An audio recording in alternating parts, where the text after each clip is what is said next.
No, I'll take care of that. Okay. All right. So we are about a minute ahead of time, so that's fine. Okay. Good morning. Excited to be here in front of all of you. Maybe I have to take a couple steps back here. So I'm Shane Harsch. I work for RSA. I know. You got a lot going through your mind on that statement. I've been at RSA for 4 years.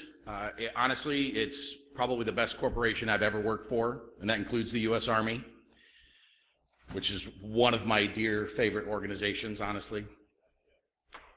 And I'm here also as a SANS mentor, so I know a lot of you are working on developing your security career, so I encourage you after the talk out in the hall. I'll actually be in the RSA booth for a few hours after this. I encourage you to come up and we can have a conversation, not just about what RSA is doing, but what might be happening from a SANS perspective and how I might help guide your career as a mentor. So feel free. This email is not just up here to make me look pretty. It's here so that you can reach out to me and ask any questions that you might have on anything that I talk about. Just a slight overview of what we're going to go through today. I'm not going to bore you with some of that. Really what we're going to focus on is why things are failing, right? I want to talk about the business aspect of this, but it's important to understand what's actually happening that's making this such a challenge, right? So we are faced with a significant amount of exposure. You've heard all this before, but the interesting aspect is very few of the organizations out there in the marketplace today actually have a mature security strategy, right? We've been listening to vendors, and I include myself among them. We've been listening to vendors for 20 or 30 years about how to secure our environments. And unfortunately, while it's done a great job of shoring up walls and closing windows, because of the nature of threats today, it really hasn't led to a lot of practical security on the operational level. In fact, only 5% of the organizations that we've worked with claim that they consider themselves to have advantage capabilities. And that's a pretty open-ended term, but by advantage capabilities, what we're talking about is that as an organization, they have the confidence to respond to whatever might be happening in the environment. And while they might still lean on outside support, they are leading that response. They're not dependent on the third party to tell them what to do, right? It's more of a collaboration effort. And this is also driven by the standard marketing slide of the threat landscape continues to evolve. But it's important to remember not just that it is evolving, but why. What are the motivations behind it? And going beyond hacktivism, which for certain corporate entities might be a significant threat that they need to be concerned about. But what you as practitioners need to consider is, what does that mean to you? Which of these threats are of greatest concern for you and your organization? I will tell you, firsthand experience with RSA, we can't respond to everything.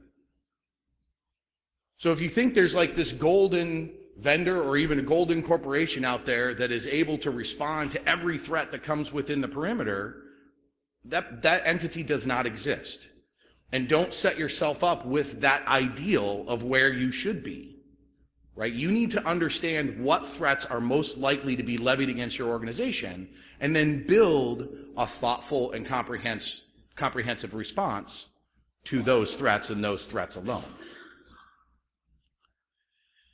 In addition to all of that, in the attack surface, and as we're seeing in the headlines today, the attack surface continues to expand. And we're not just talking about on-premise and third-party access and mobile employees, but we're also talking about cloud, shadow IT, and the infamous Internet of Things. Right? We just saw a massive DDoS perpetrated using the Internet of Things. So this is becoming a very real situation. And when you think about, well, I'm a manufacturer. We make washing machines or we make refrigerators. Well, what's the trend there? All of them are going online, right? Just in my Facebook feed the other day, I saw a posting from someone at Lowe's, a brand new Samsung refrigerator with the full screen on the front, and it had complete Pornhub content, right? So you're building this capability into these machines that you're considering appliances, and they're not. And trust me, if you can run Pornhub, you can definitely be leveraged as an attack platform. And as practitioners, as those responsible for security in your organizations, this is what you have to deal with. Everybody and their brother and their sister are bringing mobile devices in the organization. They're demanding to use their own laptops because the corporation is only going to buy them a $300 Lenovo, right? And that's just not enough. So how do you manage through that? And this is the shift that we're seeing. We experienced it firsthand at RSA. And we know that everyone in the marketplace is dealing with it. We've spent 20 to 30 years focusing on prevention, a little bit of monitoring, generally focused on logs, and very limited response capabilities, because by and large, with a focus on log-based alerts, there weren't a lot of true responses to be had. Because think about where those logs are coming from. Those logs are coming from your standard set of security controls. So if your IPS sees something, well, you have a play for that, right?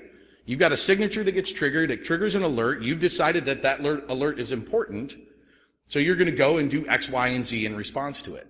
That's not an incident response, right? That's security administration. And so the response capabilities have really been underemphasized. But as we're seeing with the rise of zero-day exploits, which really, as a term, yes, it's meaningful that this particular exploit does not have a known signature, a known way to automatically detect it. But let's be honest, all of the attacks that are going to be successful are not going to have those signatures. And that's just the nature of the advanced threats today. So this is what has to change. Right? We have to think about and rebalance our focus, not putting all of our eggs in the prevention basket. I'll tell you a real quick anecdote about the RSA breach in 2011. One of the most interesting findings about that breach was we weren't using two-factor authentication inside the organization. So we had a massive perimeter, multiple layers of security, IPSs, firewalls, all that kind of stuff, running two-factor authentication, VPN access. But once you were in the environment, you were a trusted individual. Because clearly, if you had gotten into the environment, you belong there, right? Now, luckily for us, as RSA, it was pretty much as easy as flipping a switch. And we said, any administrative access inside the business requires two-factor authentication, right? Suddenly, all ability to move laterally within the organization, leveraging whatever cache credentials you might be able to garner from an end-user workstation, that's stymied, right? Immediately shut that down. But yet we hadn't even thought through that from a security strategy point of view in 2011. And so there's a lot of really basic strategies if you step back and think about the threats that are likely to hit you and what those attack vectors might look like. You can actually develop some pretty straightforward responses to them. But you have to prioritize. This is probably what's giving you the most grief, right? It's your business's gap of grief. It's your leadership's gap of grief. It's your gap of grief because it comes down on you. And what it is that all your vendors are out there telling you, well, we've got the best account lockout management system and failed user access attempts, and we can stop SQL injections and all that wonderful stuff. That's great. Those are all features, right? That's all functionality. Do you even need that for your organization? Where's the prioritization in that? Meanwhile, your business leaders are saying, how bad is it? What's going on? What information was taken? What's the scope of this incident? And you're sitting there looking, yeah, well, we got all these wonderful features, but you don't have the ability to answer these questions. And that's really where you're going to find a leadership disconnect.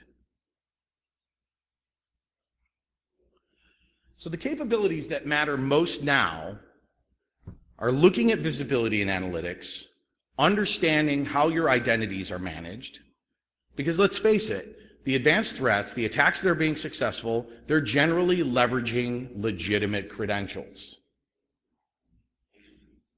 So you need to have visibility and understanding, governance over how identity is being used in your organization.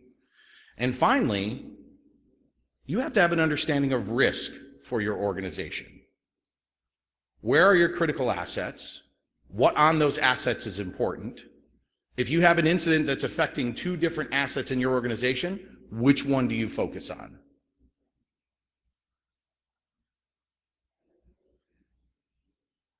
I would wager that very few organizations in this room have a 20-plus person follow-the-sun 24/7 incident response team that complements their security operations center. So your ability to respond to everything is negated. You have to be able to prioritize and focus, and your business risk is what is going to drive that. It's very easy to walk up to a vendor that's got a particular technology, whether it's endpoint protection or perimeter protection or what have you, and say, yeah, man, these are great features. We don't have that. We're just running stock AV. We need all this advanced protection, automated blocking. It's not long before that's still insufficient. And the reason is what we call the attacker white space. And the attacker white space will have to exist. It necessarily has to exist, otherwise you can't do any work. So at first there were hacks that were occurring, and we said, okay, great, we got all these controls. Let's take all these alerts and let's integrate them into a SIM so we can see what's happening. But if you think about that for a minute, we got these hacks, they're triggering alerts. If you've actually implemented IPS, well, shouldn't it be blocking automatically? Right, so what are these alerts actually telling you? They're telling you what is attacking your environment, but in general, there's no incident response that's required for it. And if there is, it's typically scripted, right? It's a clearly known signature with clear remediation path. That is an administrative function. There's no rocket science there. The alert fires, you send it to the server admin, the network admin, the endpoint admin, whatever, and you fix it. Now that remediation may take time, it may take testing, but you know how to do it. The successful attacks are occurring in this white space, beyond the scope of those controls. And complete visibility into that white space, every process that's happening there, that's the only way to deal with the threats that are successful. You need to understand what's happening in process, you need to understand what's happening in memory on the endpoints, and you need to understand what's happening at the network level. And while east-west NetFlow is fine for understanding how someone is moving through your environment, you need to be able to reconstruct that session. You need to understand what the payload was when it came into the organization. So if you're doing capture on north-south traffic, and then it moves in the organization with east-west through NetFlow, you can follow its path until it reaches the endpoint, and then on the endpoint you can see what's happening in process and memory and disk and what's actually happening in your environment. And this is where your expertise is needed.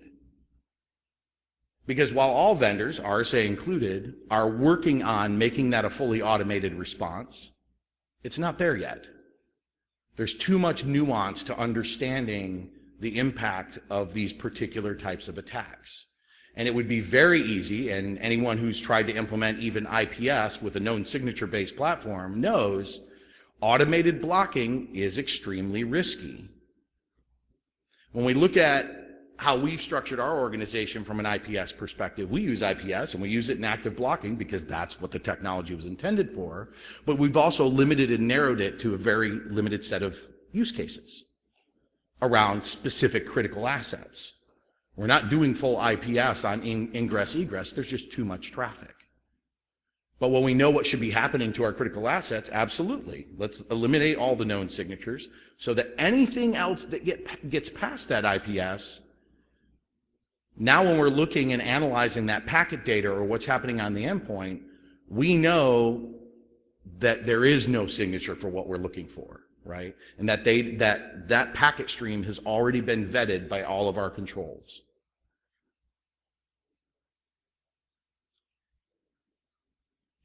But technology is only an enabler. And that's the fundamental challenge that we face.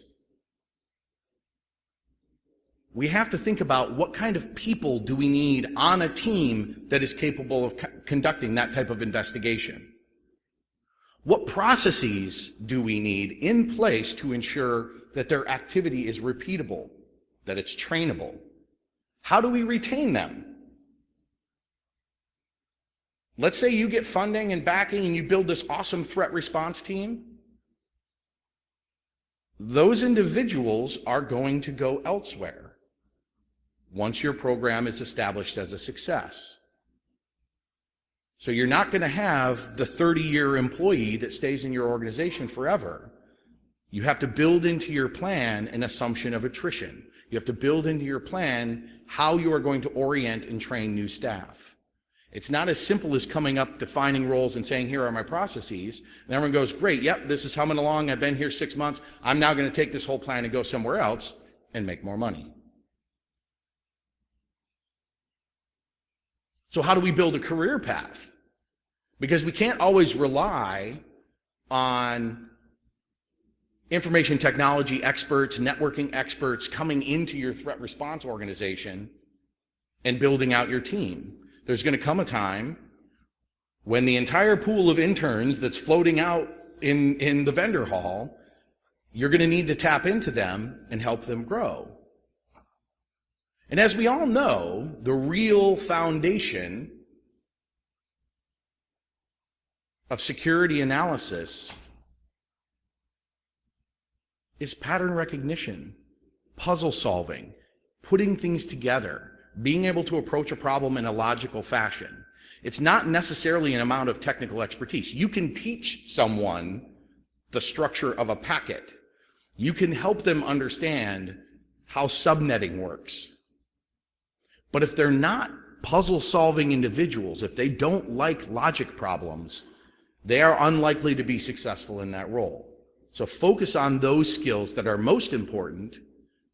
And providing someone with a networking background or teaching them Windows Server administration or Linux operations, that's easy. Right? That's a skill. But having an understanding of puzzle solving is really the foundation of where you start. And then you need to ask yourself, how is this different than what we're already doing? And the importance of that question is to really understand the scope of impact to your business.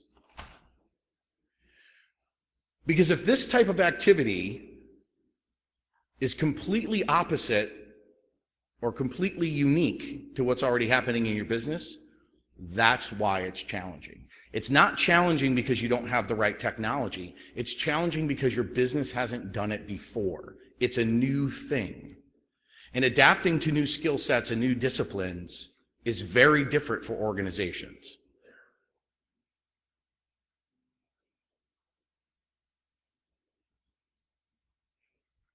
Building a plan around visibility and analytics, that is the nature, that's the foundation of incident response.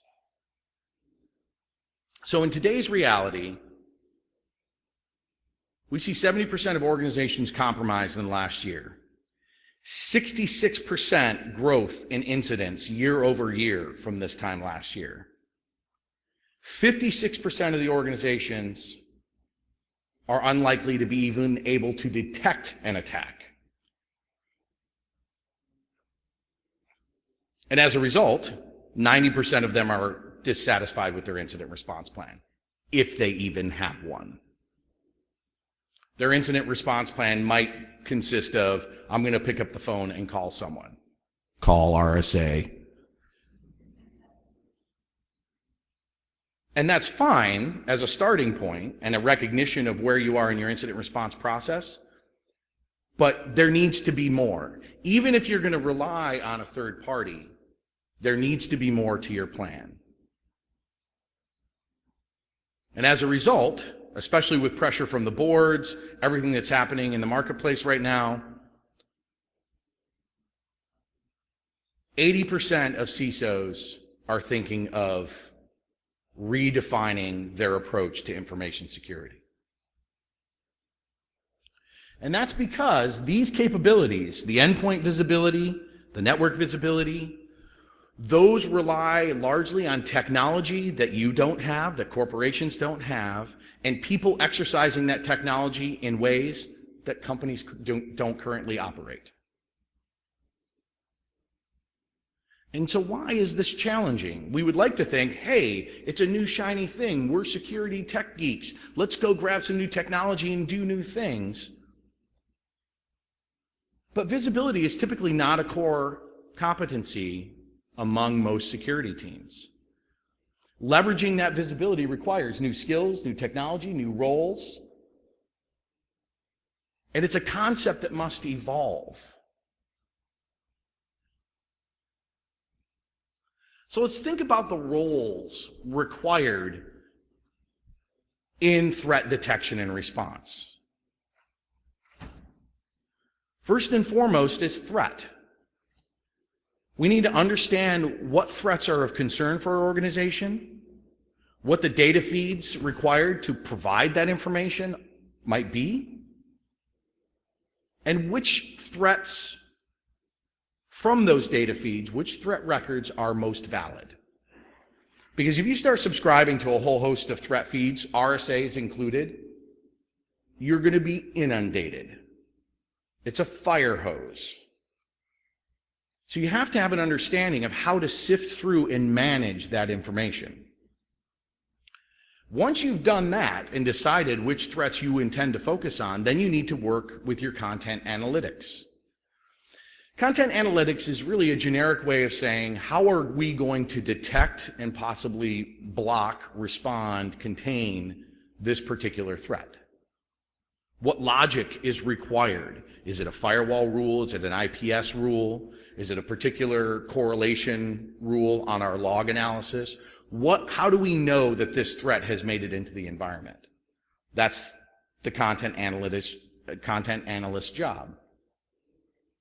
From that, you'll understand what tools are required. If there's a gap, if you're looking at that threat and you're understanding what's required, well, the only indicator of this particular attack is found in memory on the endpoint. So how do we get visibility into that? If we agree that this is a risk, that this threat is a threat to the organization, and we don't have that technology, now we understand why we need it. And what are the specific rules and parsers required?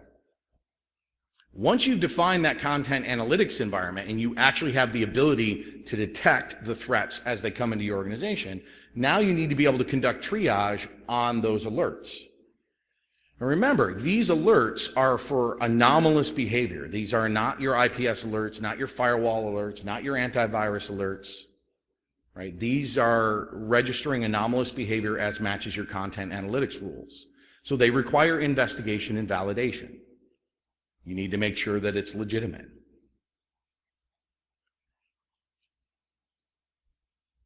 And because you've defined it at that level, you've also defined runbooks, right? You've defined your use cases, you've defined your incident response procedures, and your level 1 triage analysts should be able to run with those. In fact, your objective should be that 80% of the incidents that are detected are handled at the level 1 triage level. And ideally, within an hour. Because when you look at the attacker kill chain, and you look at how long it takes for these particular attacks to be successful, land and expand in your organization, you've got, at best, a couple of days before you're fully popped. So if it's something that conforms to a run book, you should be able to execute on that within an hour. If it's something that's new and goes beyond the scope of your runbooks, that's great, because then we're going to escalate to our hunters. So what are our hunters doing? Well, when they're not dealing with escalations, which remember should only be 10 to 20% of the time because your level 1 triage is dealing with most of it, they're spending the rest of their time actively looking for anomalies. So they're looking through your set of visibility data, conducting analytics as they understand the threats that are coming against the organization. And if they see anything new, they then inform your threat intelligence analyst, and they take it from there. The reason I bring up all of these roles, and I will absolutely share this presentation at the end of the presentation. The reason I bring up all these roles is, regardless of the state of your security operation, when there is a potential breach in your organization, these things have to happen, whether you're doing them now or not. If you're to call in RSA and we drop in with our incident response team, we're going to do this, right? We're probably going to skip the threat piece because we already know that the attack is successful, but then we're going to deploy our content packs in what we understand to be the most common ways to detect these types of threats, and then we're going to start conducting triage, and we're going to go hunting for what's happening in the environment. So these activities have to happen. And when you're thinking about the state of your current security operations, I know you all are busy. I've managed a SOC before. I've been in the trenches. Your day is full. So the notion from a management perspective that you could adopt all this activity above and beyond your existing set of responsibilities is, on its face, ridiculous.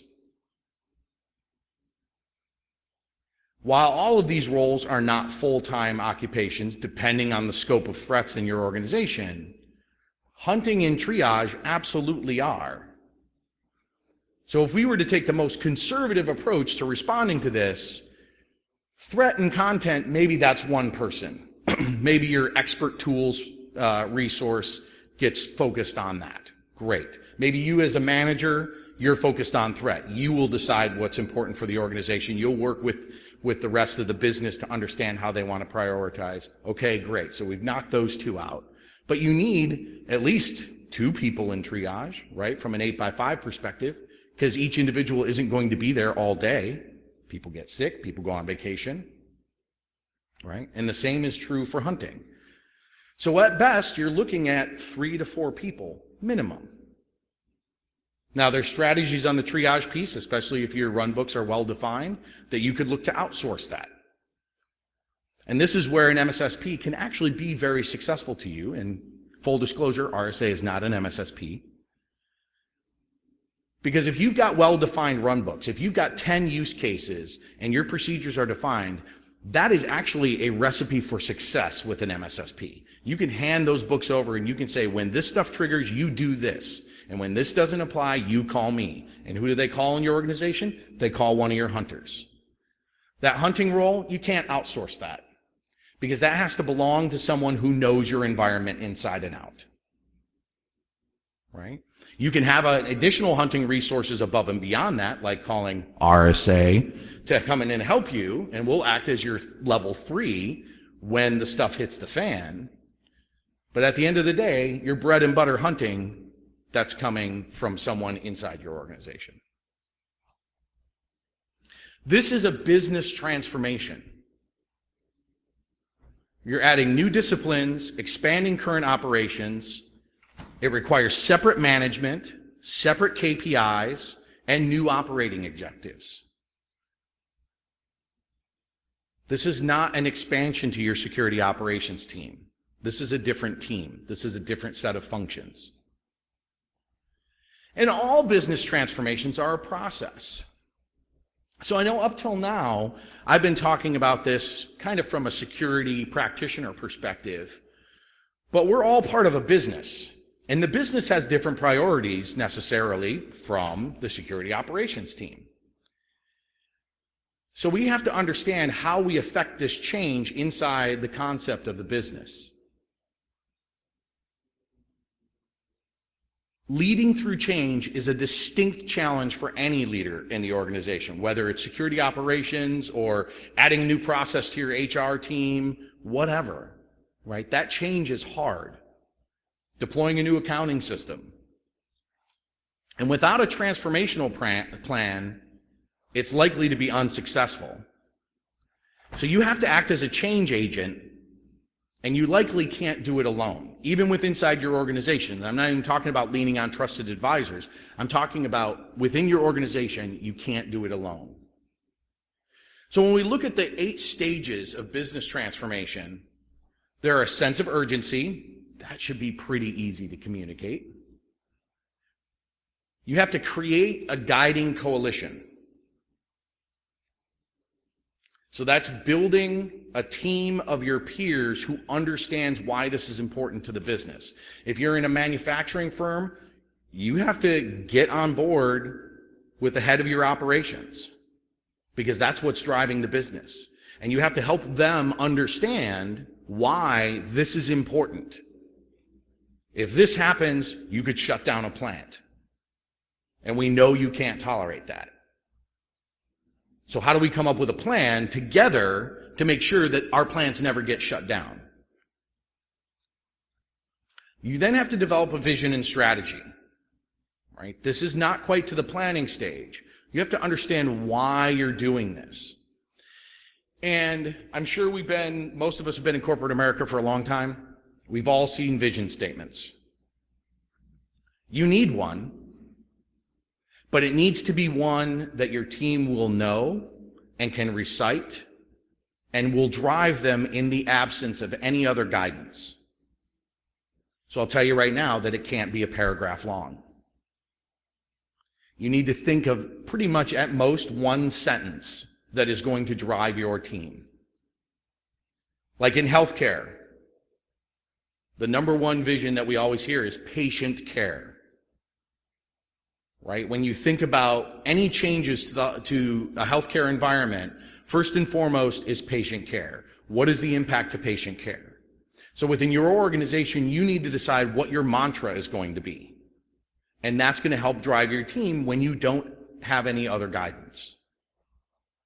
Then you have to communicate that vision and get buy-in on it. Then you have to empower your employees to realize that vision. And this is where the vision statement needs to be easily consumable. If everybody gets on board with it, then they can drive to it. And they can drive to it on their own. You don't need to micromanage their success. You need to define a plan, sure, and everyone should be executing to that plan, but the plan is not going to be 100% comprehensive. Focus on short-term wins. As much as I would love everybody in this room to come up to me and say, Shane, we want RSA to come in and design a next-gen security operations center for our organization. And I'm going to say, that's fantastic. It's $1 million in services. It's $5 million in product. Let's get this going. I'll buy you a boat, right? I would love to do that. In fact, my bosses would be very happy if I did that. But I will also tell you that that plan would fail. You'd still have a boat, but the plan's going to fail. Because that's a 36-month transformational plan, right? And you can't just shoot right out of the gate. So you need to focus on what can you do to establish quick wins within your organization and demonstrate your value immediately, and then you build on that. And you go to the next quick win, you go to the next quick win. And suddenly, 12 to 18 months down the road, you'll realize that you have started to change the organization. And now you can then focus on phase 2. Now you've got more buy-in, you've got more success to demonstrate. So now you can put together a plan that you can pitch to management and say, all right, we've been good at this, but now we need to step up our game.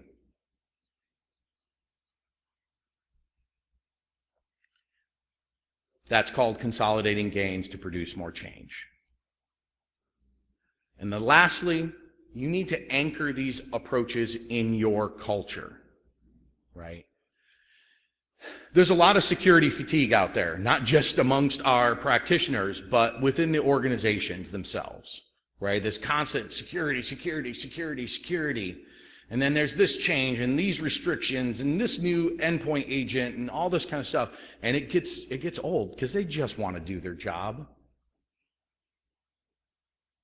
They don't see why they have to attend security awareness training and that they could be phished and all that kind of stuff. Like, ha, ha, ha, I clicked on the link. Now I got your funny security, page. They're tired of that. So we have to think about how we can anchor that in the culture and make everybody part of that solution. And these just aren't mine. They're also not RSA's. This essentially comes out of Harvard Business Review. As a security leader, as a business leader, I can tell you that this is heavily studied when you're looking at change in organization. It's a short book. It's easily accessible pretty much in every airport bookstore. And what's awesome about how it's written is you don't have to read every chapter. These 8 stages, there's the book, right? Each chapter is devoted to that. It's got anecdotes around that. And what's amazing is that while these anecdotes were written in like the early 90s from some of the most expansive corporations in America, you will read them and they will be painful. You will read them as a third-party observer and you will just be slack-jawed in how could this possibly have happened in an organization like GE or Ford, right? And that's because this is a real process. This is a real thing. And all these are descriptors to how you might be successful in changing that organization. Avoid complacency. Build that powerful guiding coalition. Get people on your side. Do not underestimate the power of vision. If you've been at an organization that has had a great vision statement just for its business operations, you'll understand what that means because it drives through everything that you do. When you're presented with an obstacle, figure out how to shatter it, not just go around it. That obstacle never needs to be in your face again. Focus on short-term wins. That's your traction. That's how you're going to demonstrate value immediately. Define your criteria for victory. And while your vision might be to shoot for the moon, focus on getting a rocket off the launch pad safely. Then focus on getting a man into orbit. Then focus on getting that man out of the capsule and walking in space. Define the criteria for victory along the way. And those victory celebrations will help you anchor that in the corporate culture. So what do you do? This is a lot to take in, right? This is a challenge. Collaborate, identify a trusted partner, start small, think big. Focus on what matters. Understand your objectives. Vendors will lead with the promise of technology. RSA will not, but vendors will. Your vision, your people, and your plan define the technology you need. When I get engaged with an organization at RSA, the first words out of my mouth are, what are we trying to achieve here? The Advanced Cyber Defense team and incident response practice at RSA doesn't care about what technology you use. Our focus is on producing results with the tools that you have. Sure, we can make recommendations. Sure, our incident response team has their set of preferred tools. But at the end of the day, it's about what objectives are you trying to achieve. Quick wins feed the engine. And ultimately, we're driving towards security operation sustainment. So thinking about your roles, skill development, education and training, tabletop exercises, escalation. That's what we need to understand. And this is a mode of operation. When we think about everything required for comprehensive threat detection and response, we can actually pick out and prioritize on the most essential functions. And then from there, we can back off even further and say, what are our quick wins to even start to build towards these? And remember, it's not just about security. It's about meeting business expectations. It's about risk alignment, understanding the policy requirements, compliance requirements, all of those elements, and having a firm grasp on threat intelligence. It's so easy to say, well, clearly we need some better tools. We need better endpoint protection. We've got to get full packet capture because that's what RSA says we need. Yeah, that's true, but what are you going to do with it? Right? If you started capturing every packet that flows through your environment, what are you looking for? And if you don't know what you're looking for, honestly, you might end up putting that full packet capture system in the wrong place in your environment. You might scope it to capture all of your ingress and egress traffic, and you're capturing terabytes of data a day, but it's really not adding any value because we haven't put it in the right place. So when we think about the 5 stages of incident response, preparation, detection, analysis, containment, eradication, and recovery, there are specific steps that we can take to engage on that. And this is where we can start to build that iterative plan, start to build for the future. And really our focus from threat detection and response is on these 2 pieces. So when you think about it right there are 7 elements that you need to focus on. And absent all the other work that you might do to get the business to buy in and things like that, you can focus on, very programmatically, how you're addressing these 7 points. And that will begin to help shape your idea if you want to just start somewhere in the middle of nowhere, right? This is comprehensive. NIST 861R2 will provide you guidance. I'm sure there's a lot of trusted advisors out there for you that will provide you guidance. And this is one of the most important things that I want to leave you with, is thinking about collaboration and separation of duties. Your threat response team is focused on preparation, detection, and analysis. They're going to call the play. Your security operations team is focused on containment, eradication, and recovery. They're going to run the play. You cannot detect if you are busy containing. And if you think about the threat response plan that you want to build, at the top of that, you're making the assumption that your triage analysts, your hunters, they're going to be focused on detecting and analyzing what's happening to the environment. So if you ask them to participate in the dog pile of security containment, well, suddenly they're not looking at their screen. They don't know what's happening in the environment because they're distracted by trying to contain this. It's a team effort, and you already have that team, right? You already have a security operations team, people to manage the firewalls, people to manage the desktops, people to manage the servers. What you need when you're building that guiding coalition is to have the conversation around, okay, when we add this functionality, we're going to come up with a remediation path, and we'll communicate that to the Security Operations Center. That's our KPI. That's how we get measured. How quickly did we identify a way to remediation? But then it's on the security operations team to then actually contain, eradicate, and recover.